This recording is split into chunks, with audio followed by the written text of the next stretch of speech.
This three-bean casserole is dumb. Scooby-Doo-bop-biddy-bop-bop-bop.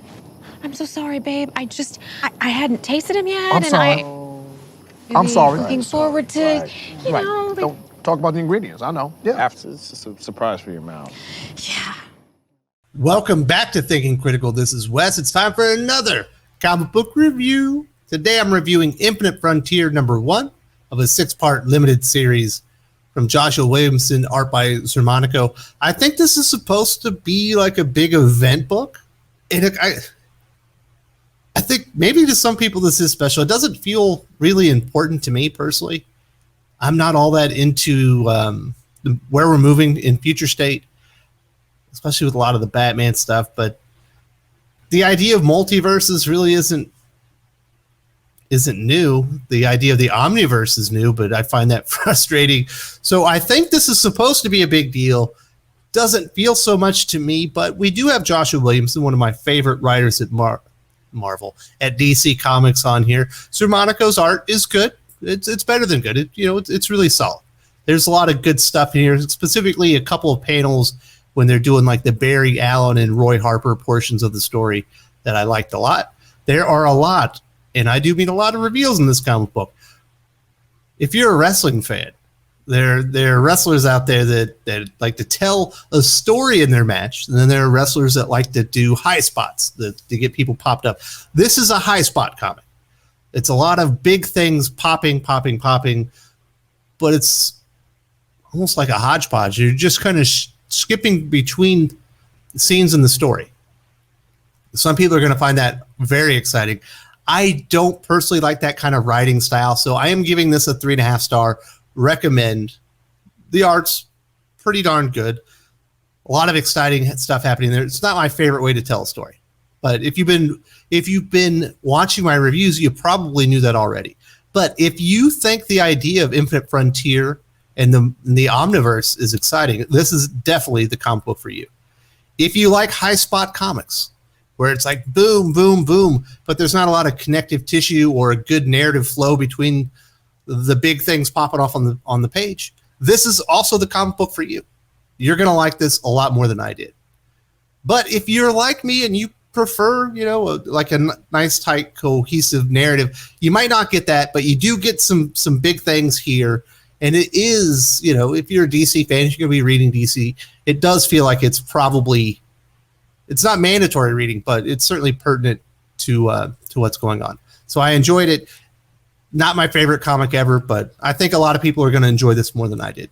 So let's get right into the story. Let's talk about the things that I really liked. And there were a couple of them that were definitely exciting, even if the narrative wasn't as cohesive as I would have liked. And the first up is the Barry Allen portion of the story. He is working for Justice Incarnate, led by President Superman, which is a group of heroes from different Earths, like protecting the multiverse. We'll get into that a little bit more later. There's certainly other revelations about Justice Incarnate within this comic book. Here I want to talk about the Flash story. He's on his own. He's kind of traveling between the multiverses, investigating what has changed. Because they're still not sure exactly what has happened. They know something's happened, but they're not sure exactly what all the changes are. And he figures out that if he runs through the multiverses and he starts vibrating at a specific, I don't even know if it's a frequency, but if he starts vibrating at like a specific speed is what it sounded like more to me, that he could actually get into Earth Omega. We know that when the Omniverse came to be, we had a new Earth Omega and we had an Earth Elseworlds. Apparently they had not been able to travel into Earth Omega before. He gets in there and he discovers the Quintessence have been murdered. He imagines it's been a couple of weeks since it happened. There are some readings that he's getting that are quite powerful. And he's calling a meeting with Justice Incarnate so they can investigate. And as that happens, all of a sudden, something weird just happens to him. Next thing we know, we've got like Silver Age Flash. And he's like, but by golly, we got to get to the bottom of this. He's not speaking like himself, or at least the current version of Barry Allen. And then this character starts speaking to him. I'm happy you're our first visitor, but haven't we been down this path before through these crises? His mind is starting to fracture. It's actually really cool. It's the best visual in this comic. The best or the second best. as his mind is being fractured, and he's on the ground, and we see Psycho Pirate come up. He recognizes the character immediately. I didn't. This doesn't look like the Psycho Pirate we saw. Last time I remember seeing the character was in Tom King's Batman run. He certainly has had a change, and this is what he has to say. I know I've been through some changes since we last saw each other, but haven't we all? And then someone is speaking to Psycho Pirate. I imagine this is Darkseid. You may toy with Flash after you fulfill your promise, Psycho Pirate. Remember your new role in this story. And then he says to Flash, you heard the boss, Speedster. There's a new crisis coming, except this time you and I are going to be on the same team. You're going to help us find something, or should I say someone. Very interesting stuff. We finally have our first penetration. I guess we did see the quintessence. I guess that was on Earth Omega. So we are on Earth Omega. Psycho Pirate appears as working with Darkseid, but we don't know that yet. It certainly was not confirmed, but he was breaking down the psyche of Flash, and they need him to find somebody. Cool stuff. In my opinion, the most exciting part of the story.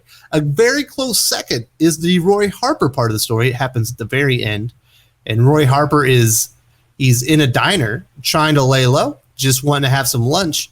And next thing you know, this female character that appears to have some type of like a monitoring device over her eyes, so she sees the world in a bit of a different light, shows up with a couple of bad guys behind her. I don't recognize this character right off the bat. If you recognize the character, let us know in the comments section. I do apologize. But she is looking for Roy Harper, and she wants him very badly. They start kind of blowing up the diner, and there's a man. He's about to be shot. Roy Harper is a hero. He jumps in the way, gets shot in the shoulder by her little blaster, and she says, prepare, hero boy, for travel. Roy, once we get to your new home, you're going to wish you stayed dead. That was very ominous. And then we get this great image. There's this enormous fist that punches her right out of the diner. It was really cool. There's actually a bigger reveal than this on the very last page of the comic book, but I didn't want to spoil that. If you're watching this because you don't mind spoilers and you're going to read it later, I don't want to spoil the last page. The last page is absolutely dynamite. But some characters have showed up to help out Roy Harper, and they have an enormous fist. If you're going to punch somebody with an enormous fist through a diner, you're going to get a thumbs up from me. So I love the image of that. That or the Barry Allen visual where his mind's being broken are my favorite visuals in the comic. That's good stuff right there. As many of you know, I am a big Roy Harper Arsenal fan. I cannot wait to see the part that he plays in this. I thought this was an exciting way to introduce the character into the story. And this last reveal, while I did appreciate the Barry Allen story more, the last reveal in this one was even better. Like, that last reveal is amazing. It's a really good cliffhanger. Let's put it that way. But there's a lot of cliffhangers in this comic book because it's just a bunch of short stories kind of strewn together. There's another part of this that I found interesting. When we open up the book, we see essentially the pod from Krypton arriving on Earth, and you think, oh, there's Superman. No. We have an elderly black couple. They have come up on the pod, and they know immediately this is a Batman. They're like, why is there a Batman from another multiverse in our field? Turns out these are the parents of President Superman. They know Calvin Ellis very well. They put in a call to him, and we have not seen the last of Thomas Wayne. Flashpoint Batman, at least. He is back in the fold. He is arrived on an Earth. I think it's Earth 23. Just like Superman did as a wee baby. And that gets us into the introduction of Justice Incarnate minus Barry Allen. This might not be the entire team, but these are the characters that are part of Justice Incarnate that they introduce. You get Calvin Ellis, President Superman. You also get Captain Carrot from Earth 26, Aquawoman from Earth 11, Mary Marvel from Earth 5, and Machine Head from Earth 8. I gotta say, Captain Carrot is criminally underused. That's such a cool character. It's hilarious. And I'm glad that he's going to be in this story. And we find out, we're not sure exactly why Thomas Wayne is here. We're not sure why Flashpoint Batman has made it to Earth 23, but he has joined Justice Incarnate in what they call the Bleed as they protect the multiverse. And he really wants to talk to Barry Allen. And it's pretty, no, first he says, I want to talk to Flash.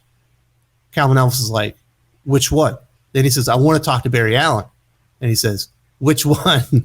And then we get a segue into that Barry Allen story that I covered earlier in the review. Next up, we'll talk about the Alan Scott stuff. I find this portion of the story a lot less interesting. Once again, another cliffhanger, but he's part of that team that's on the far side of the moon in their secret base that's monitoring the multiverses for Earth Zero. So he's on the team with like Hawk Girl and Vandal Savage, Lex Luthor. I think Talia al Ghul is in there. There's a few more, but Alan Scott's one of them. He's their Green Lantern. I think Wally West was supposed to be part of this team before he retired, so he's in his own series. And he ends up meeting up with his son Obsidian, and they're going to meet up with his twin sister Jade as they're going to an old JSA headquarters in Gotham City. I'm imagining this is Earth 1, but it might not be. Gotham, in this, when they're in Gotham here, it is very clean in comparison to what you normally see Gotham. So this might be a Gotham on a different Earth. As they're approaching, there is an enormous green explosion of energy out of the old JSA headquarters. And they go in there and we get another cliffhanger. Is she dead? According to Obsidian, she's not dead. I can't feel my connection to her. In fact, where is she? He does not know where she is, period. And that's kind of the Alan Scott story. There are a couple other stories in here that I thought were even less interesting, personally. They're really exploring this idea that all the Earths, or at least Earth Zero, everyone's aware that the multiverse exists, and they're all talking about it on social media and stuff. I just don't find this concept the least bit interesting. I imagine there are some people out there that think this is really exciting stuff. How would people feel if they knew that there was a multiverse? I don't know how you can make that exciting. Apparently what you do is you have people texting each other, or maybe, I don't know, tweeting about it or Facebook messaging. And that's kind of the way that you get introduced, that people are talking about the multiverse. And then when we meet Roy Harper later in the story, there are a couple of kids that remember the world before whatever happened in Dark Knight's death metal. Like, they remember the world was destroyed, and they remember the Batman who lulls and all that stuff, and they're bonding over it. And this jerk that almost dies, that Roy Harper saves later, he stands up and he's like, there is no multiverse. You know, my son died in the attack on Arkham. We've got real life lunatics and supervillains. And now everyone's talking about alien invasions and gods. And he theorizes that the superheroes are just making all this stuff to keep people in line, to keep them afraid. He's doing his best. I see what Joshua Williams is doing here to make this an exciting concept. I don't know. Maybe I'm too cynical. It's not working for me. At least not here. And then the last thing that it's in here that I don't think is all that interesting. Are Director Bones and the DEO even an exciting thing to include in the story anymore? Of all the things that happened in Leviathan, that was probably the best one. Just wipe it out. Director Bones is recruiting Agent Cameron Chase back into the fold. At least she's an interesting character. It's not like they're going to use her heavily or anything, because it's DC Comics and it's not technically this is a Batman related character. She was introduced in an issue of Batman or Detective Comics. I can't remember which one, but you know, she does have like a cool power where she's threatened by a metahuman. She's like her own power dampener. Like, they start losing their power if she's threatened. It's like a subconscious power. Like, that's kind of cool, but they're not going to do anything with this character. So if they were doing this to introduce her and do something bigger with Cameron Chase, this would be exciting. I imagine she'll be a small part in whatever Director Bones and the DEO were doing about the multiverse. It can't all be exciting when you have this many enormous plot points and big reveals and cliffhangers happening. There's bound to be a few duds here and there, even if Joshua Williamson is writing all of them. That is my review, the spoiler review for Infinite Frontier #1. There are a lot of things happening, a lot of big reveals, a lot of big cliffhangers. I'm personally not enamored with the multiverse or the idea of Infinite Frontier. I don't think that that's going to change anytime soon, but this is a perfectly fine comic book if you're in my shoes. If you like high spot comics with just lots of enormous reveals, this is probably closer to a 5-star comic for you. like a 4.5 star. It doesn't have the art to warrant a 5 star. Let's put it that way. The art is perfectly fine, bordering on really good in certain places, but this isn't Batman Reptilian. Let's put it that way. But if you like Infinite Frontier, if you like the idea of future state and all the things that we're moving towards, this is exciting. If you like the idea of another impending crisis that Barry Allen's going to have to work with Darkseid and Psycho Pirate and a bunch of villains, and they're probably going to have to work with Justice Incarnate and that other team of heroes that are on the other side of the moon to stop like a big crisis event, then this is really exciting. Me personally, if I don't see another DC crisis in the next 5 years, I'll be happy. I know I'm not going to be happy because it's almost guaranteed that it's going to happen, but I could do without a crisis for a while. It does not appear that we are working our way towards some type of DC Comics secret war. It does not appear to be what this comic book is moving towards. I know a lot of people had theorized that or thought that, or perhaps that was what was happening. It looks like we're heading towards another crisis. We shall see. I do recommend it. It's a 3.5 star comic, and if you were invested in DC Comics, it's almost certainly must read stuff because it's a lot of reveals about what's happening within the DC universe, specifically the Omniverse that was just introduced in Dark Knight's Death Battle. If you enjoyed this video, please give it a like. I would appreciate it very much. It helps us attract more views for the channel. Subscribe for future commentary, comic book news, and reviews, and don't forget to ring the bell for notifications. If you want to talk comics, movies, and much more, you can follow me on Twitter at Wes_from_TC. With that, Salamat Po, and I'm out.